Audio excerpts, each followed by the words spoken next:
بسم اللہ الرحمن الرحیم۔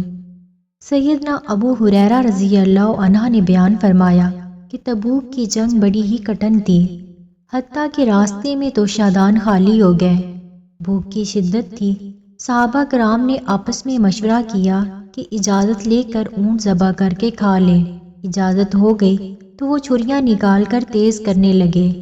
اتنے میں حضرت عمر کی نظر پڑی تو وہ دوڑے اور پوچھا کہ کیا کر رہے ہو؟ ساتھیوں نے کہا کہ کوئی چیز کھانے کی نہیں ہے تو کیا کریں، اونٹ ذبح کر کے پکا کر کھا لیتے ہیں۔ فرمایا ذرا ٹھہر جاؤ۔ پھر فاروق اعظم دربار رسالت میں حاضر ہوئے اور عرض گزار ہوئے کہ یا رسول اللہ صلی اللہ علیہ وآلہ وسلم، آپ حکم فرمائیں کہ جو کچھ کسی کے پاس ہے وہ لائے، اور حضور صلی اللہ علیہ وآلہ وسلم آپ دعا فرما دیں، بس اونٹ ذبح کرنے کی نوبت ہی نہیں آئے گی۔ یہ سن کر فرمایا کہ چلو یہی صحیح۔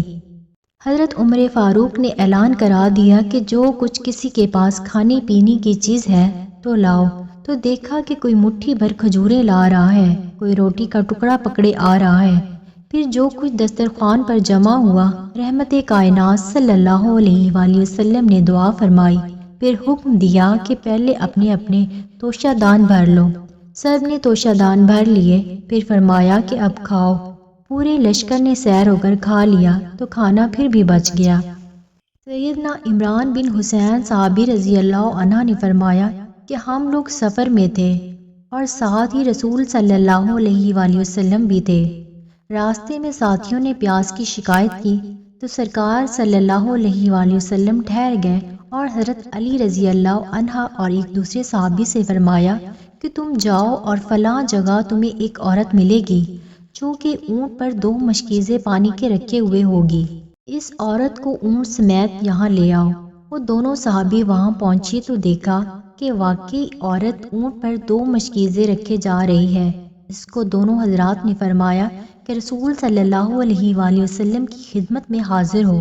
اس عورت نے کہا کہ کون رسول اللہ؟ کیا وہ جو باپ دادا کے دین سے پھر گیا ہے؟ فرمایا ہاں، جس کو تو ایسا کہہ رہی ہے وہ اللہ تعالیٰ کے سچے رسول ہے۔ وہ دونوں اس عورت کو اونٹ سمیت لے آئے۔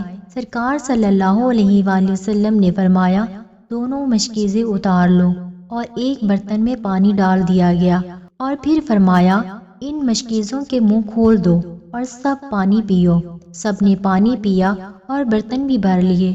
وہ عورت کھڑی دیکھ رہی تھی کہ یہ کیا ہو رہا ہے۔ اس نے دیکھا کہ مشکیزیں اس طرح بھرے ہوئے ہیں بلکہ زیادہ پر نظر آ رہے ہیں۔ پھر صحابہ کرام کو حکم دیا کہ اس عورت کے لیے کچھ کھانے کی چیزیں اکٹھی کرو۔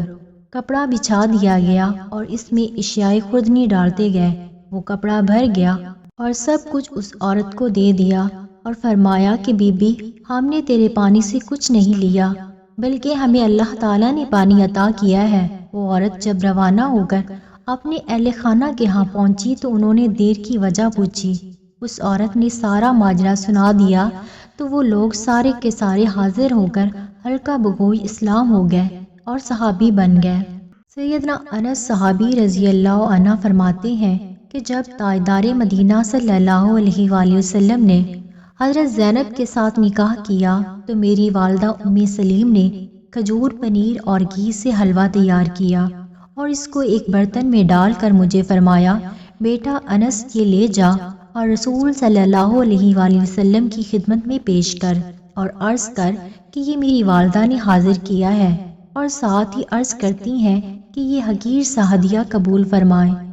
جب میں لے کر حاضر ہوا اور عرض پیش کی تو نبی کریم صلی اللہ علیہ وآلہ وسلم نے فرمایا کہ اسے رکھ دے اور فلاں فلاں صحابی کو دعوت دے، نیز جو بھی راستے میں ملے اسے بھی دعوت دو۔ میں گیا، جن حضرات کے نام لیے تھے انہیں دعوت دی، اور جو بھی صحابی راستے میں ملتا گیا میں دعوت دیتا گیا، اور جب میں واپس آیا تو دیکھا کہ سارا گھر بھرا ہوا ہے۔ راوی فرماتے ہیں کہ میں نے حضرت انس سے پوچھا کہ کتنے صحابہ کرام تھے تو فرمایا 300 کے قریب تھے۔ پھر سرکار صلی اللہ علیہ وآلہ وسلم نے کچھ پڑھا، پھر 10 کر کے بلاتے گئے اور کھلاتے گئے۔ سب نے کھایا، پیٹ بھر کر کھایا۔ پھر بعد میں فرمایا کہ اے انس اٹھا اپنا حلوہ اور لے جا، اور جب میں نے دیکھا تو میں نہیں جانتا تھا کہ پہلے زیادہ تھا یا اب زیادہ ہے؟ سیدنا ابو ہریرہ رضی اللہ عنہ نے دربار رسالت میں حاضر ہو کر عرض کیا کہ یا رسول اللہ صلی اللہ علیہ وآلہ وسلم، میں جو کچھ سنتا ہوں وہ بھول جاتا ہوں۔ یہ سن کر رحمت للعالمین صلی اللہ علیہ وآلہ وسلم نے فرمایا کہ اے ابو ہریرہ، اپنی اوپر والی چادر پھیلا دو۔ انہوں نے چادر پھیلائی تو اس ذات والا صفات نے اس چادر میں دونوں مبارک ہاتھوں سے کچھ ڈال دیا، وہی کچھ ڈال دیا جو ہمیں نظر نہیں آتا، اور فرمایا کہ اسے اٹھاؤ اور سینے کے ساتھ لگاؤ۔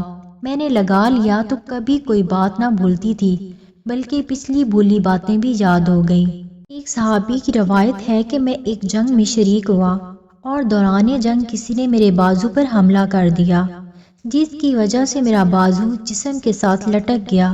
میں اس بازو کو پکڑ کر نبی کریم صلی اللہ علیہ وآلہ وسلم کی خدمت میں حاضر ہو گیا، جن کو اللہ تعالیٰ نے سارے جہانوں کے لیے رحمت بنا کر بھیجا ہے۔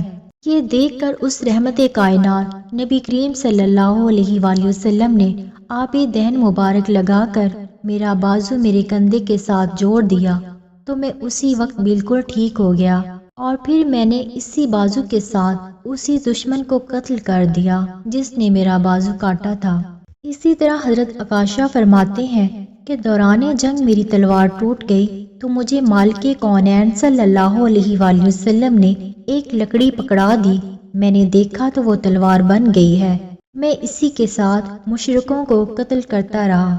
سیدنا عبداللہ بن عتیق رضی اللہ عنہ کی ٹانگ ٹوٹ گئی اور ساتھیوں نے پگڑی کے ساتھ باندھ دی اور ان کو اٹھا کر دربار رسالت میں حاضر ہو گئے تو رحمت للعالمین صلی اللہ علیہ وآلہ وسلم نے اس ٹانگ پر رحمت والا ہاتھ پھیرا تو وہ اسی وقت ٹھیک ہو گئی جیسے اسے کچھ ہوا ہی نہیں تھا، یعنی دست مبارک پھیرا تو وہ یوں ٹھیک ہو گئی جیسے اس ٹانگ کو کچھ نہیں ہوا۔ سیدنا بلال صحابی رضی اللہ عنہ نے فجر کی اذان کہی اور چونکہ سردی بہت زیادہ تھی تو نمازی مسجد میں نہ آ سکے۔ نبی کریم صلی اللہ علیہ وآلہ وسلم تشریف لائے اور دیکھ کر حضرت بلال سے پوچھا کہ نمازی کیوں نہیں آئے؟ حضرت بلال نے عرض کیا کہ حضور، سردی بہت زیادہ ہے اس لیے نمازی نہیں آ سکے۔ یہ سن کر نبی کریم صلی اللہ علیہ وآلہ وسلم کی زبان مبارک سے یہ دعا نکلی کہ یا اللہ نمازیوں سے سردی دور کر دے۔ سیدنا بلال فرماتے ہیں کہ میں کیا دیکھتا ہوں کہ نمازی مسجد میں آ رہے ہیں اور پنکھے کر رہے ہیں۔ سیدنا نافع بن حارث رضی اللہ عنہ راوی ہیں کہ ایک سفر کے دوران نبی کریم صلی اللہ علیہ وآلہ وسلم کے ساتھ 400 ہمراہی تھے۔ ایک جگہ پڑاؤ کیا جہاں پانی بالکل نہیں تھا، جس کی وجہ سے ہم سفروں کو شاہ گزرا تو اچانک وہاں ایک بکری آ گئی جس کے بڑے بڑے سینگ تھے۔ اس بکری کو اس رحمت والے نبی کریم صلی اللہ علیہ وآلہ وسلم نے دوہا اور دودھ لشکر کو پلایا، جس سے سارا لشکر سیر ہو گیا۔ پھر فرمایا کہ اے نافع، تو اس بکری کو سنبھال کر رکھ، لیکن میں جانتا ہوں کہ تو اس کو سنبھال نہیں سکے گا۔ میں نے ایک لکڑی گاڑ کر اس کے ساتھ اس بکری کو مضبوط کر کے باندھ دیا اور ہم سو گئے، اور جب اٹھی تو دیکھا کہ وہ بکری غائب ہے۔ اور جب میں نے یہ ماجرا درباری رسالت میں عرض کیا تو نبی کریم صلی اللہ علیہ وآلہ وسلم نے فرمایا کہ کیا میں نے نہیں کہا تھا کہ تو سنبھال نہیں سکے گا؟ بس جس نے بھیجی تھی وہی لے گیا ہے۔ سیدنا قتادہ صحابی رضی اللہ عنہ احد کی جنگ میں شریک ہو کر کفار کے ساتھ لڑ رہے تھے۔ ان کی نظر پڑی کہ پیچھے شاہ کونین حضرت محمد صلی اللہ علیہ وآلہ وسلم کھڑے ہیں۔ یہ دیکھ کر حضرت قتادہ صحابی نے اپنا نظریہ بدل لیا۔ پہلے تو کفار کے ساتھ تیر اندازی کر رہے تھے، اب نظریہ یہ بنا لیا کہ کفار کا کوئی تیر میرے آقا کی طرف نہ جائے۔ آخر کار ایک ناگہانی تیر آیا جو کہ حضرت قتادہ صحابی کی آنکھ میں لگا، جس سے آنکھ نکل کر لٹک گئی۔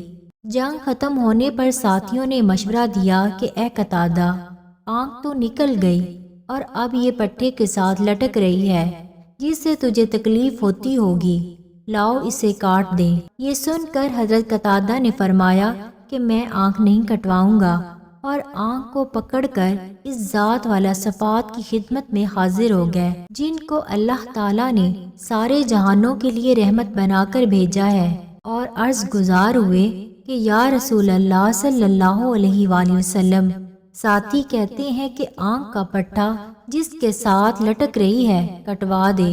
یا رسول اللہ صلی اللہ علیہ وآلہ وسلم، میں آنکھ نہیں کٹوانا چاہتا، لہٰذا آپ مجھے آنکھ عطا کر دیں۔